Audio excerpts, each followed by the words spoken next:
మరణం. ఈ మాట వింటేనే మనలో ఎన్నో ప్రశ్నలు కదూ. ఇప్పటి సైన్స్కి కూడా పూర్తిగా అంతుచిక్కని ఓ పెద్ద రహస్యం. అసలు ప్రాణం పోయాక ఏం జరుగుతుంది? ఈ ప్రశ్నకు గరుడ పురాణం చెప్పే సమాధానమేంటో, ఆ ఆత్మ ప్రయాణం ఎలా సాగుతుందో గెలెంతోలి ఈరోజు వివరంగా తెలుసుకుందాం. నిజమే, ఈ ప్రశ్న అందరి మెదళ్లలో ఎప్పుడో ఒకప్పుడు మెదులుతూనే ఉంటుంది. మరి మన భౌతిక దేహాన్ని వదిలేసిన వెంటనే ఆ క్షణంలో ఆత్మకు ఏమనిపిస్తుంది? దాని అనుభవం ఎలా ఉంటుంది? సరిగ్గా అక్కడనుంచే అసలు కథ మొదలవుతుంది. సరే, చివరి శ్వాస విడిచాక ఆత్మ ఒక్కసారిగా తన శరీరం నుంచి బయటకొస్తుంది. కాని అదొక ప్రశాంతమైన అనుభవం కాదు. అంతా అయోమయం, గందరగోళం, అదొక రకమైన కన్ఫ్యూజన్తో కూడిన మేల్కొలుపనమాట. అప్పుడు ఆత్మకు కలిగే మొదటి షాక్ ఏంటో తెలుసా? ఎదురుగా తన శరీరం ప్రాణం లేకుండా పడి ఉంది. చుట్టూ తనవాళ్లూ ఏడుస్తున్నారు. వాళ్లతో మాట్లాడదామని ప్రయత్నిస్తోంది, కాని ఎవ్వరికీ వినిపించదు. ఇదేదో పీడకల అనుకుని మళ్లీ తన శరీరంలోకి వెళ్ళిపోవాలని చూస్తోంది. కాని అస్సలు కుదరదు. అప్పుడర్థమవుతుంది తను ఇక లేనని. సో ఈ మొదటి 4 రోజులు ఆత్మ ఇక్కడే భూమ్మీదే ఉంటుంది. తన వాళ్ల చుట్టూ తను తిరిగిన చోట్ల తిరుగుతూ ఉంటుంది. వాళ్లని వదిలి వెళ్లలేక చాలా బాధపడుతుంది. అంతా చూస్తూ ఉంటుంది. కాని 4వ రోజు రానే వస్తుంది. అప్పుడే ఆత్మ యొక్క అసలైన ప్రయాణం మొదలవుతుంది. ఇక ఇక్కడ్నుంచి ఆత్మ ప్రయాణంలో మరో దశ మొదలవుతుంది. ఉన్నట్టుండి భయంకరమైన రూపాలతో యమదూతలొస్తారు. వాళ్లే ఆత్మను యమలోకానికి తీసుకెళ్లేందుకు వచ్చినవాళ్లు. ఇక ఆ ప్రయాణం మామూలుగా ఉండదు, చాలా కఠినంగా ఉంటుంది. అయితే ఇక్కడొక ముఖ్యమైన విషయం గమనించాలి. అందరి ప్రయాణం ఒకేలా ఉండదు. మనం బతికున్నప్పుడు చేసిన కర్మలను బట్టే ఆ ప్రయాణం ఆధారపడి ఉంటుంది. అంటే మంచి పనులు చేసిన వాళ్లకు కాస్త సులభంగా ఉంటుంది. కాని పాపాలు చేసిన వాళ్ల సంగతే వేరు. వాళ్లకు అస్సలైన నరకం అక్కడే మొదలవుతుంది. ఈ పాపాత్ముల ప్రయాణం ఎలా ఉంటుందంటే, 4వ రోజు మొదలై 10వ రోజు వరకు, అంటే మొత్తం 6 రోజులపాటు ముళ్లమీద, నిప్పులమీద, పదునైన రాళ్లమీద నడవాల్సి వస్తుంది. ఊహించుకోండి, ఆ ప్రయాణంలో విపరీతమైన ఆకలి, దాహం, ఆ బాధ వర్ణనాతీతం.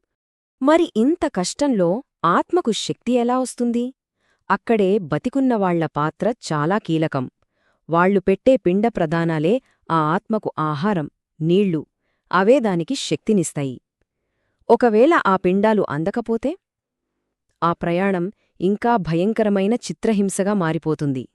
సరే, ఈ 6 రోజుల కఠిన ప్రయాణం 10వ రోజుతో ముగుస్తుంది. అప్పుడు ఆత్మ ఒక పెద్ద నది దగ్గరకు చేరుకుంటుంది. ఆ నదే భూలోకానికి, యమలోకానికి మధ్య ఉన్న సరిహద్దనమాట. ఇక్కడే అసలు పరీక్ష ఉంటుంది. దాని పేరు వైతరణీ నది. అదంటే మామూలు నదిగాదు. చీము, రక్తం, ఎముకలతో నిండి భయంకరంగా ఉంటుంది. యమలోకానికి వెళ్లాలంటే 11వ రోజున ప్రతి ఆత్మా దీన్ని దాటాల్సిందే. పాపాత్ములకు దీన్ని చూడగానే గుండె ఆగిపోయినంత పనవుతుంది. ఇది తీర్పుకు ముందు చివరి అతిపెద్ద అడ్డంకి. మరి ఇంత భయంకరమైన నదిని ఎలా దాటాలి? మళ్ళీ ఇక్కడ 11వ రోజు చేసే కర్మకాండ కీలకంగా మారుతోంది. ఆ రోజు పెట్టే పిండం వల్లే ఆత్మకు ప్రేత శరీరమనేది లభిస్తుందట. ఆ శరీరంతోనే వైతరిణిని దాటగలదు. ఒకవేళ ఆ కర్మ జరగకపోతే ఇక ఆ ఆత్మ నదిని దాటలేక ఇక్కడే భూలోకంలోనే ప్రేతాత్మగా చిక్కుకుపోతోంది. సరే, వైతరిణి దాటిన తర్వాత యముడి ముందు తీర్పు జరుగుతుంది. ఆ తీర్పు అయిపోయాక ఆత్మ తను చేసిన కర్మల ఫలాలను అనుభవించడానికి 3 లోకాలలో ఒకదానికి వెళ్తుంది. ఆ 3 లోకాలేంటో, అక్కడ ఏం జరుగుతుందో ఇప్పుడు చూద్దాం. చూశారు కదా, అంతా మనం చేసుకున్న దాన్ని బట్టే ఉంటుంది. చాలా మంచి పనులు చేస్తే స్వర్గానికి వెళ్తారు, పాపాలు ఎక్కువగా చేస్తే నరకానికి.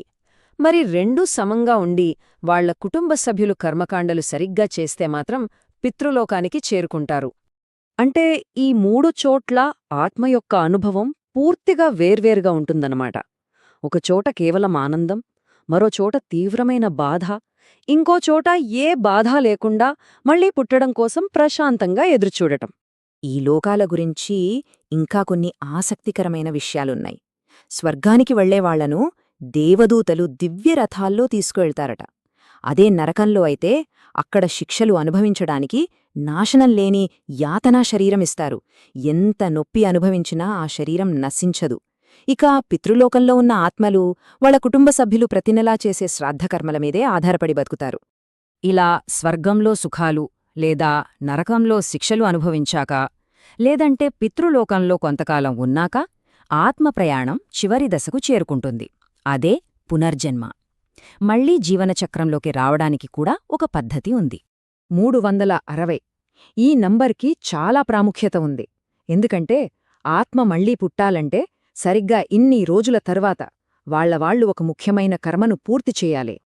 ఆ చివరి కర్మకాండనే సంవత్సరీకం అంటారు. అంటే సరిగ్గా 360 రోజుల తర్వాత లేదా ఏడాదికి చేసే కార్యక్రమం. ఈ కర్మతోనే ఆత్మకు పితృలోకం నుంచి విముక్తి లభించి మళ్లీ జన్మించడానికి అవకాశం వస్తుందని గరుడపురాణం చెప్తోంది. ఒకవేళ ఇది జరగకపోతే ఆ ఆత్మ దారితప్పి ఆకలి దప్పులతో ప్రేతాత్మగా తిరుగుతూనే ఉండిపోతుంది. సో గరుడపురాణం చెప్పేదేంటంటే మరణమనేది ఒక ముగింపు కాదు, అది కేవలం ఒక ప్రయాణం ముగిసి మరో కొత్త ప్రయాణం మొదలవడమే. ఈ జననమరణ చక్రం ఇలాగే కొనసాగుతూనే ఉంటుంది. ఆలోచిస్తే ఇది నిజంగా ఒక అంతులేని ప్రయాణం కదా.